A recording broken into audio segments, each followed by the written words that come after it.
ఇంక టీజర్లో తల మాస్ అయితే కనిపించింది. ఇన్ని రోజులుగా తల అజిత్ ప్రయోగాలు చేస్తూ ఉన్నారు. అయితే ఆ ప్రయోగాలు ఏవి సరిగా వర్కౌట్ కాలేదు. ఇప్పుడు అసలు సిస్సులు తల మాస్ని అయితే చూపిపోతున్నాడు.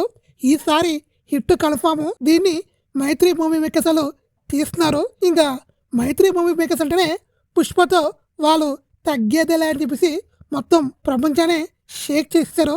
ఇప్పుడు మన అజిత్ గారు కూడా ఒక బ్లాక్ బస్టర్ హిట్ అయితే ఇస్తారని అనుకుంటున్నాను. టీజర్ అయితే అదిరిపోయింది.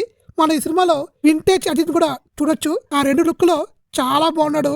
ఈ సినిమాతో తలా మాస్ అంటే ఏంటి అనేది చూపిపోతున్నాడు. ఇది కంప్లీట్గా గ్యాంగ్స్టర్ సినిమా. తన గ్యాంగ్స్టర్ జర్నీ ఏంటి అనేది చూపిపోతున్నారు. ఇంకా సునీల్ గారి గెటప్ కూడా చాలా బాగుంది. ఇంకా చూడాలి. నాకైతే టీజర్ చూడగానే చాలా బాగా అనిపించింది. మొన్న వచ్చిన పట్టుదల తమిళ్ తెలుగులో డిసప్పాయింట్ చేసింది. అజిత్ ఫ్యాన్స్ అయితే ఇంకా బాగా డిసప్పాయింట్ చేసింది. ఈ సినిమా మాత్రం డిసప్పాయింట్ చేయదనుకుంటున్నాను. ఎందుకంటే టీజరు సూపర్గా ఉంది. నాకైతే వింటేజ్ అజిత్ అయితే కనిపించాడు. ఈ టీజర్ మీరు చూసినట్టయితే కామెంట్ చేయండి. మీకు ఎలా అనిపించిందని కూడా కామెంట్ చేయండి. అలానే ఈ ఛానల్ని సబ్స్క్రైబ్ చేసుకోండి.